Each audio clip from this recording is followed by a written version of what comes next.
We start from the beginning. I was born in Poland in a town called Zduńska Wola.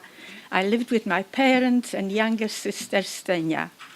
Ours was a very large and well-known family.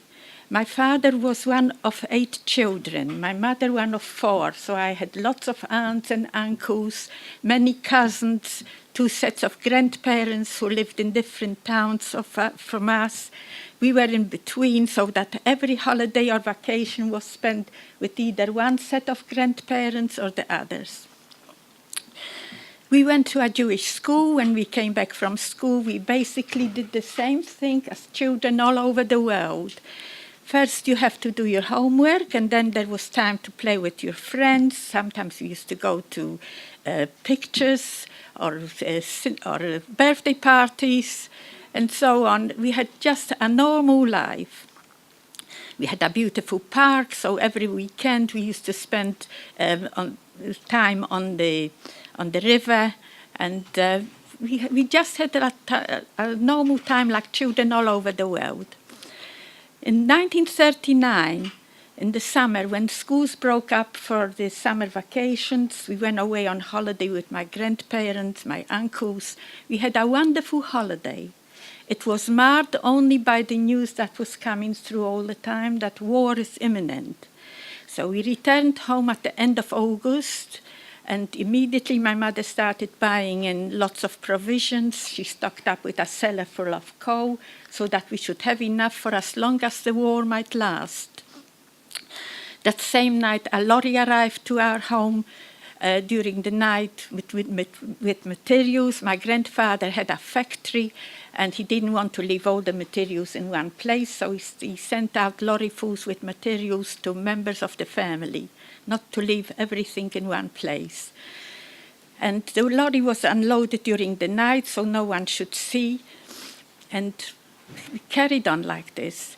On the 1st of September 1939, the German tanks rolled into Poland, followed by the German army, and it didn't take them very long. They occupied the whole country. In under 3 weeks, they had the lot. When they came into our town, the officers liked our place. We were immediately thrown out from our place and left standing in the street in just what we had on. And at that time, you couldn't buy anything, even if you had money. So our little family had to split up. Each one of us had to go to a different aunt or uncle. We had no home from day one. And I was sent to my grandparents in a town called Kalisz. While I was away, my mother found a room in town. She scrounged a few bits and pieces from family and friends and set up a little home. When I was with my grandparents only a few weeks, the Germans made Kalisz Judenrein, which means clear of Jews. It was a very elegant town near the German borders. They didn't want any Jewish people there. So we were all woken up. We were all woke up in early hours in the morning. We were taken into a large market hall, and from there they sent people away to different parts of the country.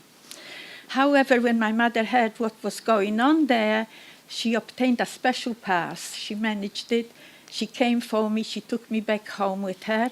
And my grandparents and my uncles still followed me as well. So there was 8 of us now in one small room. Between us, we had absolutely nothing. We lost everything by then.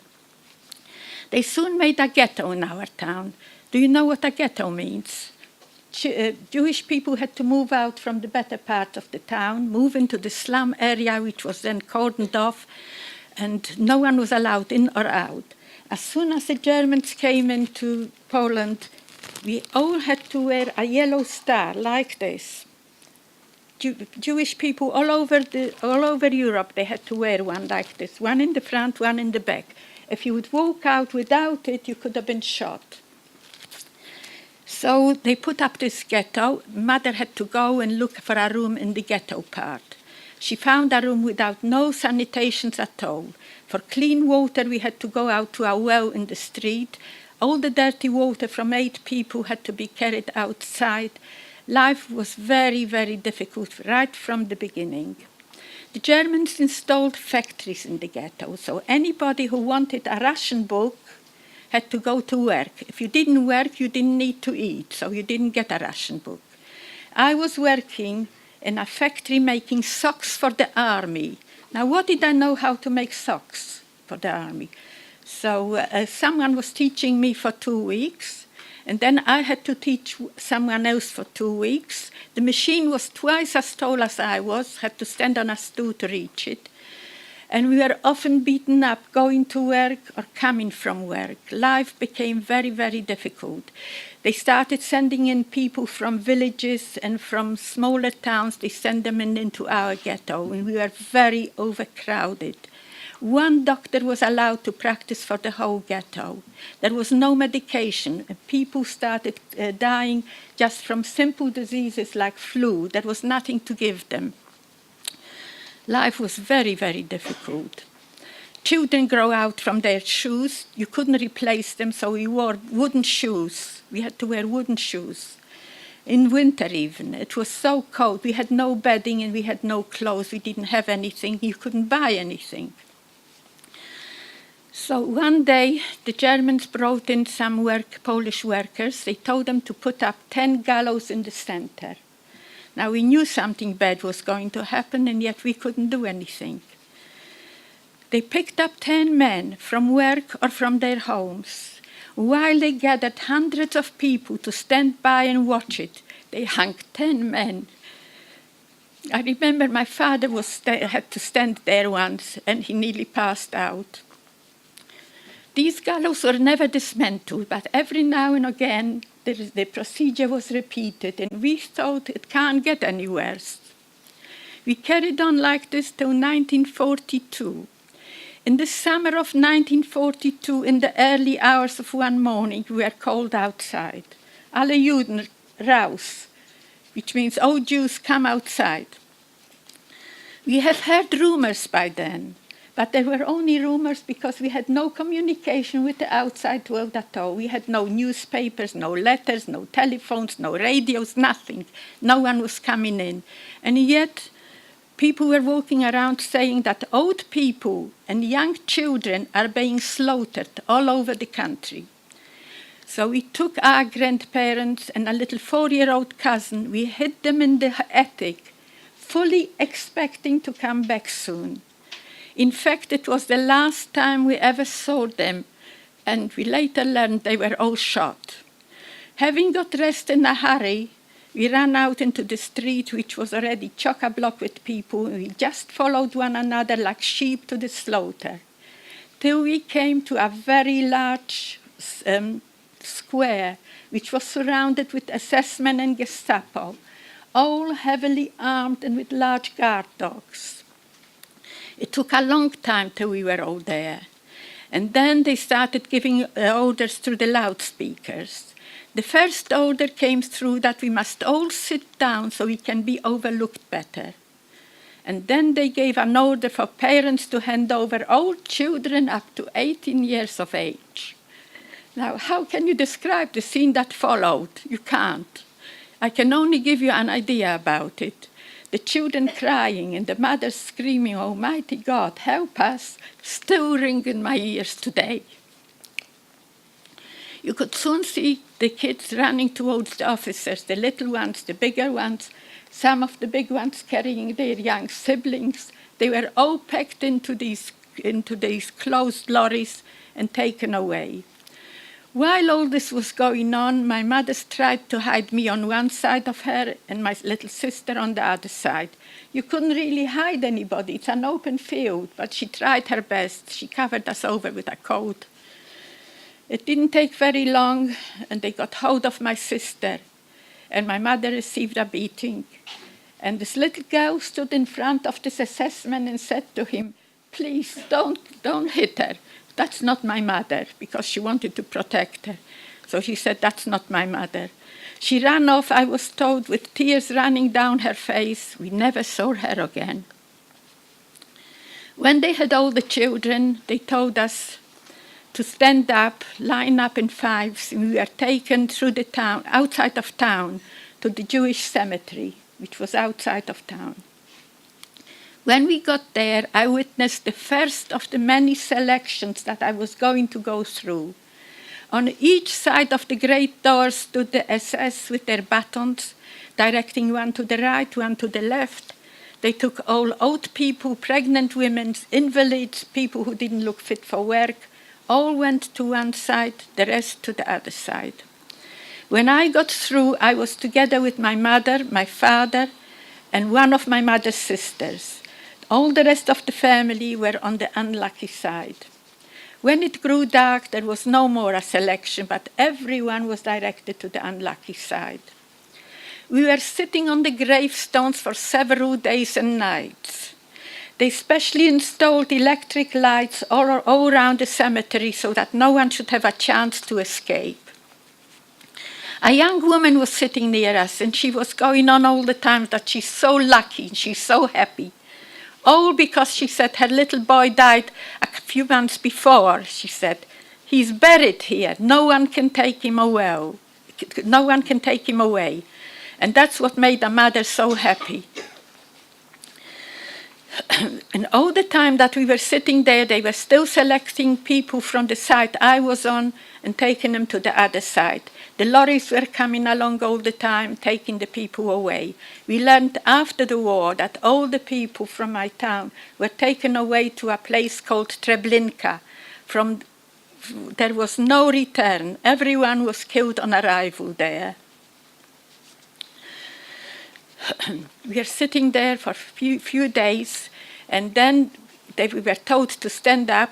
Just before we left the cemetery, I was spotted by an assessman who came rushing along and pointing at me, said, "You, stand up. How old are you?" Of course, I was paralyzed with fright. I couldn't stand up and I couldn't speak. My father, who was sitting next to me, he said to him, "She's 18 years old. I know her. In fact, I was 12 years old and looked like 8, and this assessment could clearly see I was nowhere near 18. He looked at me for as long as it seemed like an eternity, and then said, "Mag sie schon sitzen bleiben. She may remain sitting." Everyone around me was so happy for me. I believe to today that the Almighty God was holding on to me on that day and wouldn't let them take me away. Soon after that, we were lined up in fives, taken out of the cemetery. When we came out, there was 1,200 of us, including 3 children, and I was one of the 3. In the ghetto was nearly 30,000 people, and that's all that was left, 1,200. They lined us up and they took us walking through the streets till we came to the Jewish cemetery. To the lines, to the railway lines. They never took us to the main station. They didn't want people to see what was going on. When we got there, guards were walking up and down with sacks, collecting all our valuables. We gave them everything away. Money, jewelry, watches, rings, everything we had, we gave away. But my father had a heavy ring on, which was deeply embedded. He could never take it off. So rather than to tell them, start with them, he thought he'll keep it on and hoping for the best. And then they picked out the president of our ghetto. They shot him in front of us, kicked his body into a corner, and we were packed into these waiting cattle trucks which were waiting for us. They packed us in so tightly that there was nowhere that you could sit down. They shut and bolted the doors, and off we went on an overnight journey. When we arrived, they took us to the Lodz Ghetto, which was the second largest ghetto in Poland after Warsaw. In Lodz, my grandmother was there in the Lodz Ghetto because before the war she lived in Lodz. That's how she found herself in the Lodz Ghetto. By the time we arrived there, my grandfather already died in the ghetto. Several of my father's sisters already died in the ghetto, but my grandmother was still there. She had a room. She took us in, and we lived with my grandmother. 2 weeks after we arrived in the Lodge Ghetto, there was a selection in our block. You never knew when the selections were going to be.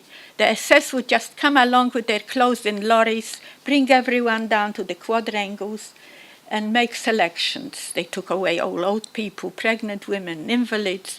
They took them all away. So one day they came to our block. We all had to go downstairs, line up, and the selection was taking place. This time they took my grandmother away. One of the SS men noticed the ring on my father's finger, and he said, "I want the ring, hand it over." And my father explained that he can't get it off. So this assessment tried. He fiddled around with it backwards and forwards. He could tell that he'll never get that ring off. So he said to the guard next to him, "Fetch an axe and chop the finger off, just like that." Now, one had to stand there and see it to believe it. I haven't seen many miracles during the Holocaust. But this one it's unbelievable, because as he finished saying these few words, the ring on its own, without any prompting, rolled off from my father's finger so loosely as though it would be 5-6 sizes too big, rolled on its own by itself and stopped at the assessment's feet. And he said to my father, "Pick it up," which my father picked up the ring and gave it to him. In return, he got some very hard kicks, and that was the end of the ring. Somehow I slipped through the net. I don't know how, but it was God's will. They didn't take me away on that day. After that, we were allowed to go back into our room, minus my grandmother. The things I saw in the Lodge Ghetto is difficult to describe. I saw people struggling to survive from one day to the next, the starvation and the diseases. It was appalling. We all found work in the Lodge Ghetto, where conditions were absolutely appalling. Typhus was rife.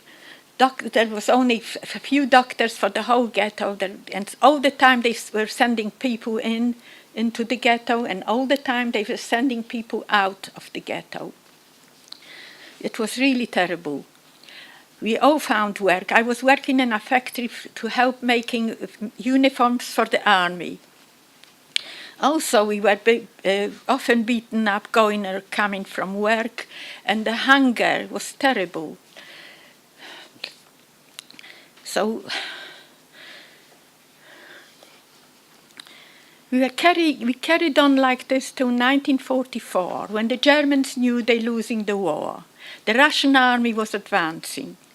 So they started coming into our places of work, bring everyone down to the quadrangles and making soothing speeches. They told us that the ghetto is going to be closed down. You will be sent away to working places where conditions will be much better. They promised us good food, good living accommodations, and good medical care. Only we should come to the stations voluntarily. Meanwhile, I came home once from work with a very high temperature, and when mother managed to get a doctor, and he said she's got typhus, straight to the hospital. When I arrived at the hospital, the first thing they did for everyone who had typhus, they shaved their heads. They said that the hair carries diseases. I was crying bitterly, and the doctor said to me, "Don't cry, child. If you manage to keep your head, you will have other hair," which, of course, he was right, but I didn't want to know. They took me out to the ward, and on the first night I was told afterwards that I nearly died. Somehow they found an injection for me. They saved my life. I don't know why. Maybe because I was so young, I don't know, but they saved my life. In the morning, my parents, while I was there, the SS came along with their closed-in lorries and emptied out the whole hospital. Once again, I was saved because they didn't come into the contagious ward that I was in.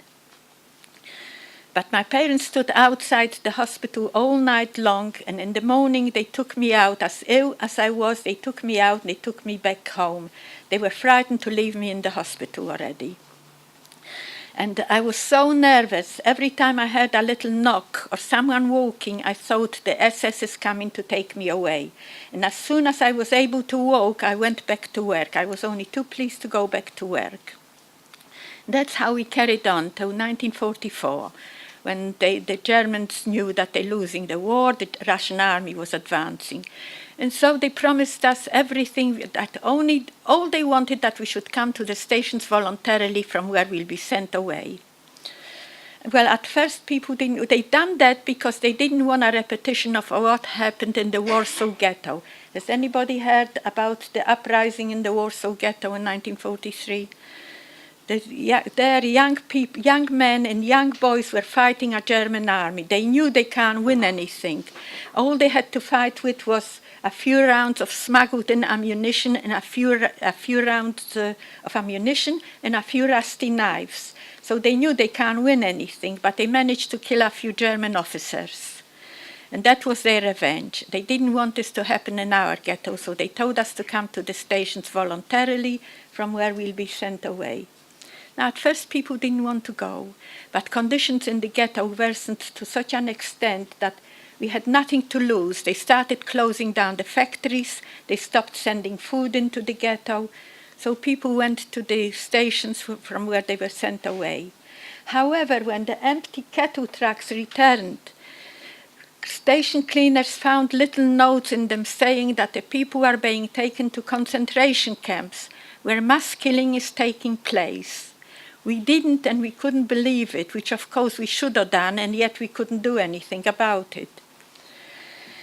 So one day I found myself in the station with my parents. We were packed in very tightly into these cattle trucks, and they shut and bolted the doors, always without food or water and no sanitation, and off we went on an overnight journey. Dawn was just breaking when the train slowed down and came to a stop. Immediately we heard dogs barking. They opened up the doors, and when we looked outside, it seemed that an army of SS-men and Gestapo awaited the train, all heavily armed and with large guard dogs. The screaming and bellowing, "Get off the train, get a move on, be quick." My father jumped off, and I jumped after him. By the time I jumped off, I didn't see him anymore. He disappeared like into thin air. They took men to one side, women to the other side. All around us was electrified, illuminated fencing, and above them stood a rank of high watchtowers. It was so terribly frightening that you can't believe it. You can't explain it. They lined us up in fives. At the head of the queue, a selection process was being conducted by the infamous Dr. Mengele, the butcher of Auschwitz, we learned later. Yes, guards moved in and they told us, "You are now in Auschwitz-Birkenau. This is the place where people are being taken straight into the gas chambers." That was our introduction to Auschwitz. Wherever he saw two people holding hands, they would deliberately split them up, one to the left, one to the right. He took all pregnant women, people with children, old people, all went to one side, the rest to the other side. When I got through, I was together with my mother, for which she was very grateful, and so was I. The two of us were together. All the people who went to the right went straight they took them straight into a very large hole. They were told to strip, leave the clothes on the benches, and everybody had their heads shaved. And SS-men in gas masks would climb on ladders from the outside and throw in, through the sleds, they would throw in canisters with gas called Cyclone B. The screaming that was coming out of there, it's not possible to describe, but it didn't last very long. After about 15 to 20 minutes, all was quiet. And then a special squad, the strongest men from the whole camp picked out for this special work, they would walk in there. They would switch on the ventilators to disperse the gas. They would walk in there. Among these people, there were always some dentists their task was to pull out goat teeth out of the bodies, because on the continent was a fashion, whoever needed a false tooth or a crown made, it was always made out of gold. And these dentists had to pull out the goat teeth out of the bodies and then carry them into the nearby crematoria. There were 5 guest chambers and 5 crematoria in Auschwitz-Birkenau in 1944, fully operational. I was with my mother on the left side. We were lined up in 5s and taken right to the end of the camp. We were taken into a very large hall. We were also told to strip, leave the clothes on the benches. And everyone had their head shaved. They didn't do mine because mine was shaved recently in the Lodge Ghetto when I had typhus in hospital. But everyone had their head shaved. And while all this was going on, the young officers were walking up and down, laughing and joking. They had the time of their lives. And then they pushed us into a large room which looked like a shower room. We were saying prayers, hugging, kissing one another. We thought it was our last hour. But in fact, they needed us still for very hard work. So not gas, but water came through. And afterwards, we were pushed into another hall, and we were given some clothes to put on. Now, to give you an example, they gave me a very large skirt, which wouldn't stand up, and a men's pajama jacket, and that was all. No underwear, no shoes, nothing. My mother tore off a piece from the pajama jacket, tied up the skirt, it shouldn't fall down, and everybody else got some silly clothes to wear. And then they gave us a number on a white piece of oblong linen with black lettering. That was our number till the end of the war. Till we came from the Lodge Ghetto in 1944, they used to tattoo numbers in Auschwitz on your left wrist. But when we came, they didn't do that anymore. They gave us a number, one in the front to wear and one in the back. That was our number till the end. And then they took us out, and we were left sitting outside on a piece of grass, and all night long, and the wind and the cold through my pajama jacket, I thought I won't live through that night. In the morning, they lined us up, they took us to a hut. Outside the hut stood a young woman, well-dressed, well-fed, and with a whip in her hand, and she said to us, "I'm very small, but I can beat you up very hard, don't forget."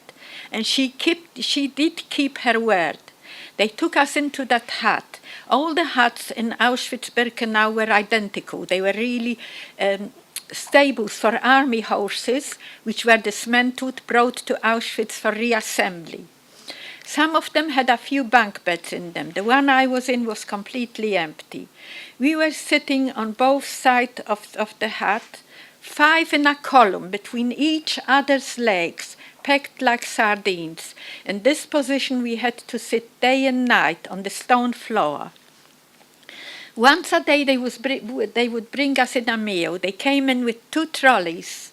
On one trolley was a cauldron with soup, and on the other trolley were saucepans. Every first person in the column received a saucepan with soup. If he was lucky, it was a larger one, otherwise it was a small one. Now, can you imagine 5 hungry people sharing a saucepan with soup? We didn't even have a spoon.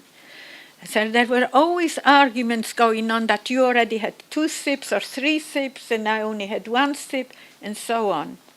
Worse still were the twice daily roll calls, which they called Zählappell. In the early hours of the morning and late afternoon. The camp was very big, occupying some 40-odd square kilometers. The roll calls were at exactly the same time. We all had to go outside the hut, line up in 5, and first we were counted by the boss of the hut. She counted each 5 with a stick. And then the SS would come along checking it over. If they thought that there was one person missing in the whole camp, we had to stand on these roll calls for hours on end. 2 hours was normal, but sometimes we had to stand on these roll calls for 4 hours, 6 hours. Some people have known to stand on these roll calls even longer than that. In all weathers. We never believed that we'll ever come out alive of Auschwitz. Experiments were going on there all the time in 1944, especially on twins. As transports arrived to Auschwitz in 1944 from all over Europe, sometimes bringing with them up to 20,000 people. 60 to 80% of these people went straight into the gas chambers. After each incoming transport and each selection from the hut, you could see black smoke all over the place, and a seedy, sickly, burning smell of flesh would drift across the whole area. It was simply terrible. Some people went out to work in Auschwitz, but we were only there to be tortured, that's all. One morning we were taken out of our hut, taken to the railway lines, which come in right inside the camp. We were left sitting there overnight again, and the cold and the wind overnight, I thought I'll die. In the morning, they gave me 2 shoes. They gave everybody 2 shoes, not necessarily to the pair. It could have been a shoe in a sandal or a boot in a sandal, and so on, and not to your size either. And people tried and swapped around with one another the best that they could. And then we were packed in. They took me out of the crowd because my hair was growing back already a little bit. I had short curls, and that wasn't allowed in Auschwitz. So my mother was crying bitterly. She thought she'll never see me again. They took me into a room and freshly shaved my head. And then they allowed me to go back to my mother. Then we were packed into these cattle trucks which were waiting for us, and off we went on another overnight journey, always without food, no water, no sanitation. Till this time they took us to Hamburg Harbor, into the docks. Here we were taken into these warehouses, and we all had a bunk bed to ourselves, which was already a big improvement on Auschwitz. From there, we used to go out to work. We were only there for a few weeks while they put up a small camp in the Hamburg area for us, for 500 women. They put up little huts, just like beach huts. Each one of them had 5 bunk beds for 10 women, and they gave us a little bit of straw and a thin blanket. We were freezing because in Germany, winter is much colder than it is here in England. And from there we used to go in the early hours. We were woken up in the early hours of the morning. We had to go into the washrooms. The water was ice cold. We didn't have any soap. We didn't have any towels to dry ourselves with. From the washrooms we had to go into the latrines and then out queuing up for our daily rations, which consisted of a small chunk of black bread and either a tablespoon of sugar or a tablespoon of marmalade or a thin slice of liver salami. And on this we had to work very, very hard. And then there was a Zählappell, roll call. We were counted first by the boss there, and from there we had to start walking till we came to our places of work. We traveled on launches in the Hamburg area or on trains till we came to our destination. Our work consisted of demolition, which meant we had to take apart bombed out blocks of flats, put whole bricks onto one lorry, broken bricks on other lorries. I didn't feel my fingers. They were numb from cold, dead numb from cold. It was so bitterly cold. I suffered from cold more than from hunger, if that's possible. We all did.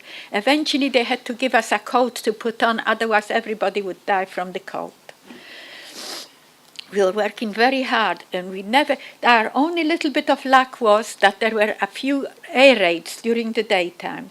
When there was an air raid, guards they wanted to take shelter. When they took shelter, they had to take us with them, otherwise someone could run away. And that's how we got a little bit of a respite. We never used to come back into the camp before midnight because there were always air raids while we were going back to the camp. And again, we had to go and take shelter with the guards. When we arrived into the camp, they gave us our daily soup. that's at midnight, which was really just plain water with a piece of turnip swimming around in it if you were lucky. People were dying from not only from hunger, from cold, from starvation. It was terrible. We suffered terribly there.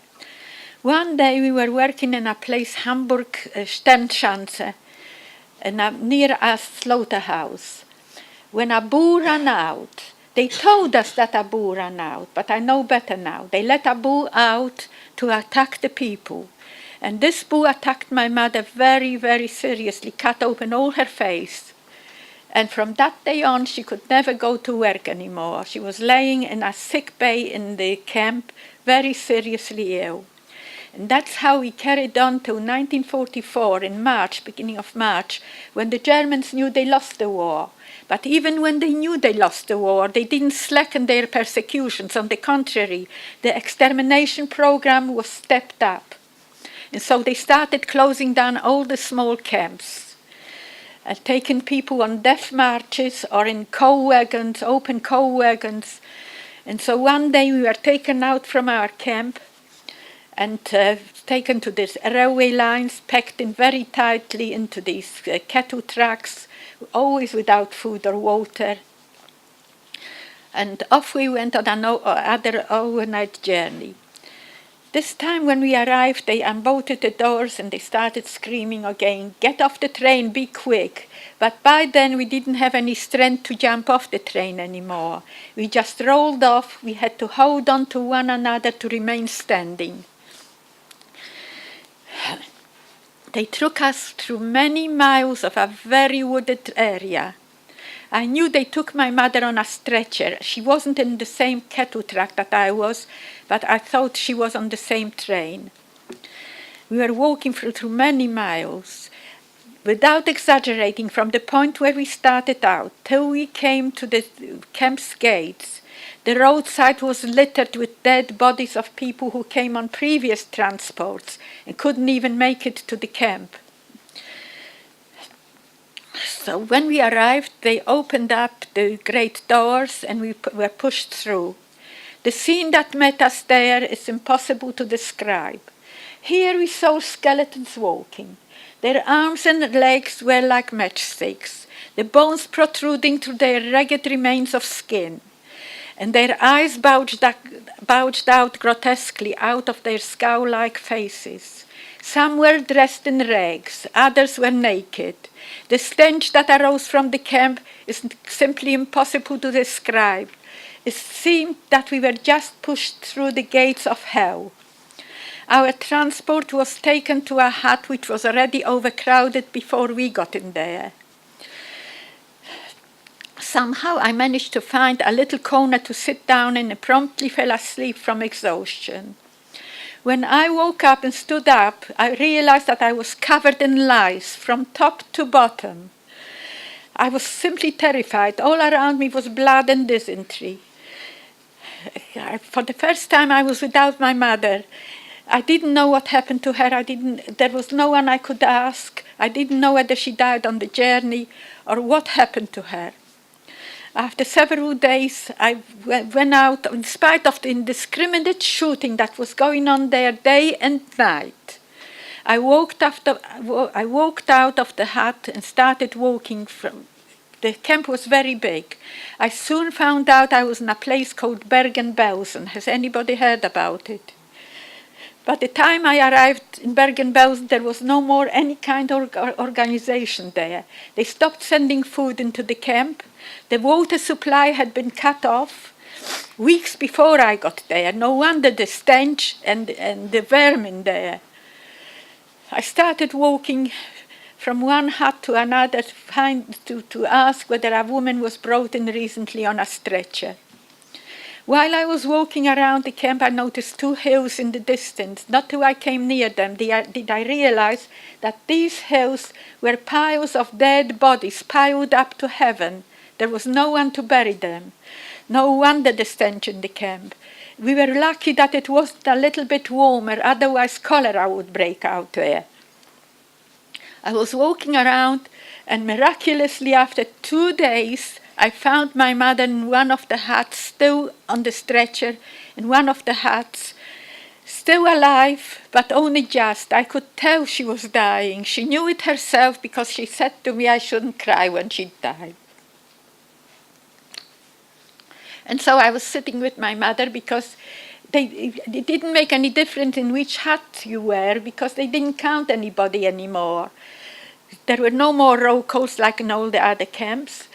They didn't count anybody because for every 1,000 people alive in the morning, there would only be 700 or 800 people alive in the afternoon. So there was no point counting anyone anymore. So I was sitting with my mother. After several days, I walked out of the hut. When I came out, when I came outside,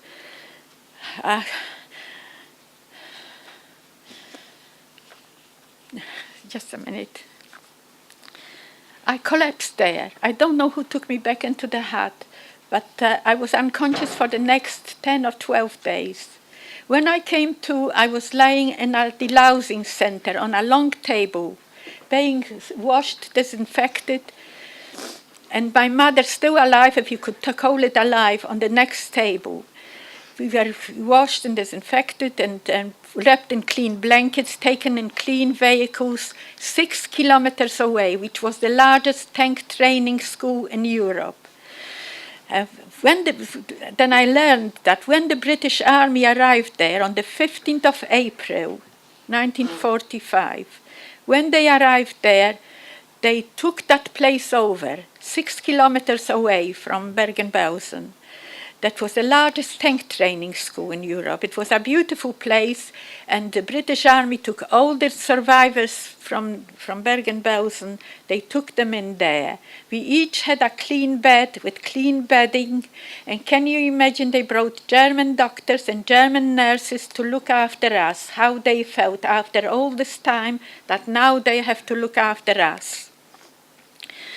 Unfortunately, in the first fortnight after the liberation, nearly 14,000 people died there from starvation and disease. Amongst them, my mother, who died 2 days after we were brought in there. My heart was crying, but I couldn't shed any tears. My tears had dried up by then. And so she was buried with thousands of others in the mass graves. If I could walk out, I could I could have arranged for her a separate grave, but it wasn't to be because I couldn't walk, for one thing, and the British Army had no clothes for us at that time. So she was buried in one of the mass graves. I was left in that hospital, that makeshift hospital, for several weeks till I regained a little bit of strength. I was given some clothes to wear and allocated a large room with 10 other survivors from all over Europe. You weren't really interested in one another. All you were hoping is to find someone from the family. One day, an aunt of mine, who was in a nearby camp in Braunschweig, she came to Belsen because in Belsen was a register of all survivors. She looked it up, she found my name on it, and so she knew how to locate me. She came for me, she took me back with her to her camp. So at least I had someone from the family. After several weeks, we tried to make our way back to Poland to see if anybody survived. Well, the journey was very difficult. Trains were not running normally. Occasionally a goods train would pass by. So we started out by walking. Then we were traveling sometimes on the roofs of a goods train for a few kilometers. Sometimes a farmer would give us a lift for a few kilometers. We lived on something that farmers used to give us, a raw potato or a raw carrot.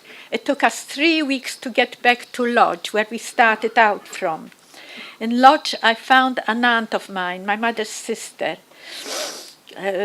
She came back from a camp. She had already a room. She took me in and she shared with me every little thing she had. She shared with me. In Lodz, we couldn't stay there because Poland was very anti-Semitic at that time. They didn't like to see people coming back from the camps because some people left some valuables with neighbors, Polish neighbors or friends if they had, or properties. So they didn't like to see them coming back. So we didn't stay in Poland. At the end of 1945, my aunt remarried. She married a man who lost his wife and 6 children in the Holocaust.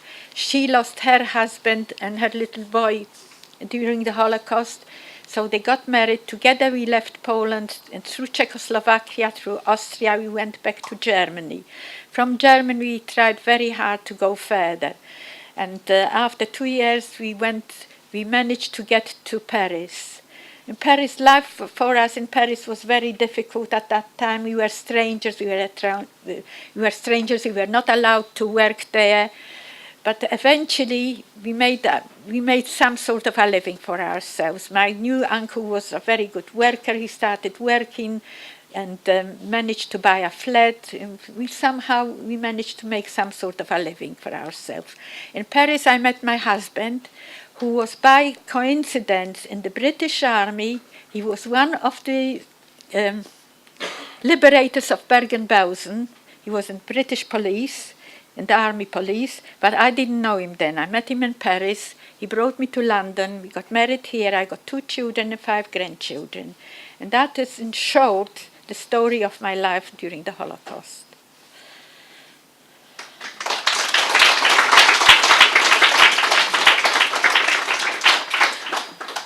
Thank you very much, Renee, for this very, very moving story of your life. Has anybody got any question? You've got to give him a few minutes.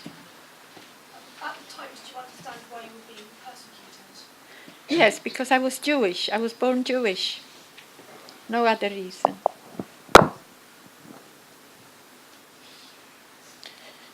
Anybody else?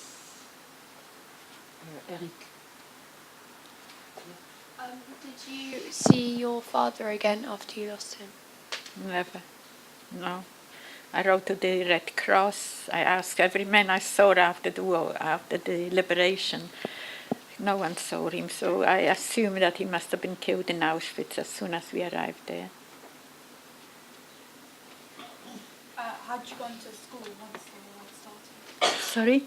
Had you gone to school before once the war had started? After the war? No, before the war. Before the war. Were you going to school? Yes, I did go till I was 10 years old. And then the war started, I never had school again. Whatever I know, I taught myself.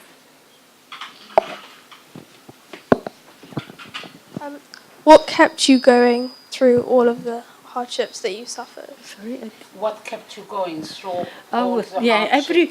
funny enough, everybody asks it at every session. I only survived because I was together with my mother. Otherwise, I wouldn't survive. I kept her going, and she kept me going. That's how we survived. It's okay. It's all right. It's fine. Any more questions?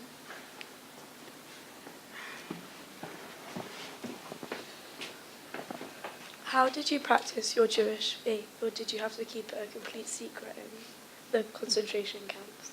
I can't hear, I'm sorry. Did you practice your Judaism in the camp? No, we didn't practice anything because we didn't know what day of the week it was.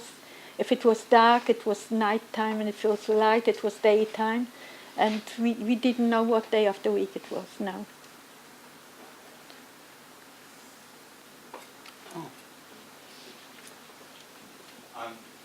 What do you think they should do with the former concentration camps such as Auschwitz and Bergen-Belsen? Should they have to be preserved and turned into museums, or should they be left to rot and just abandoned and be destroyed? They should be executed. No, the camp itself. What should they do with the camp? Should they be left as museum, or should they camps, be the camps, they should be left as a memory, you know. It shouldn't be forgotten. People should see what happened. How old were you when you got to Paris? 16.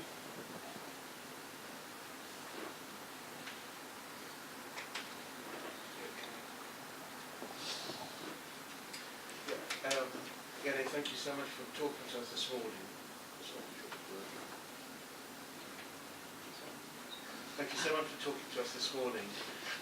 You've been telling your story, your experience for many years. Can you tell us why do you? And you obviously still find it very, very difficult to tell this terrible story. Why do you go around telling the youngsters the story? What should we learn from it? For 50 years we didn't speak about it. And then afterwards we realized that if we won't, people won't know what happened. We're trying to avoid another Holocaust from happening. That's why we do it.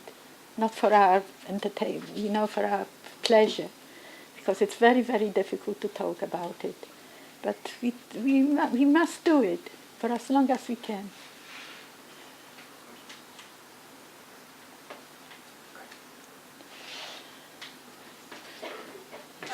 How has it affected the rest of your life?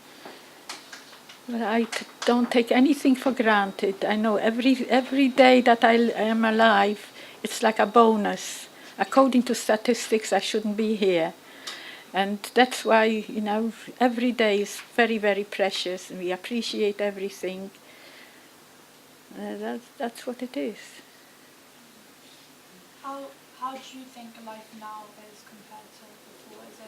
Do you think our society now is progressing or I don't know. Do you think, how is life now? Do you think that society is progressing compared to what it used to be? No, I think times are getting worse. Anti-Semitism is growing again, and we can only hope that it shouldn't get worse, because it's bad now. It's really bad now.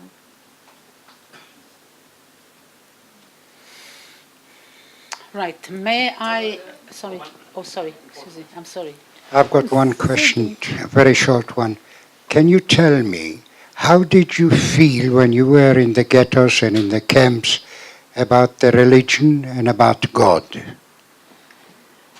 Well, religion, we couldn't practice. We couldn't practice religion if it was, for instance, Yom Kippur. If we did even know that it's Yom Kippur, you had to go to work. We know that. We had to go to work. We couldn't practice anything. And when you came to England, how did you feel about God? I believe that there is a God because God saved my life. Otherwise, I wouldn't be here. And apart from that, my husband was religious as well. So I followed his religion and my religion. Thank you. That question was just asked by a gentleman called Ziggy Shipper, who is also a survivor. I know Ziggy Shipper I know very you well. are. No, but the children don't know. The children don't know. Rabbi Lister, would you please be kind enough to sum up this morning, please? And a minute. Well, I mentioned before that this morning's about words, and I'm sure you've all had a lot of words spoken to you, and you've spoken some words of your own, and you've heard from our distinguished guest here, Renee Salt. And now it's going to be up to you in a bit to decide what you take away from today and what your words will do to make the world a worse or a better place. What I'd like to do now is invite our guest to light this candle, and then we'll have a minute's silence to reflect on what we've learned today and what we can take away. Get up. Oh, thank you. Like a branch. Great.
Thank you.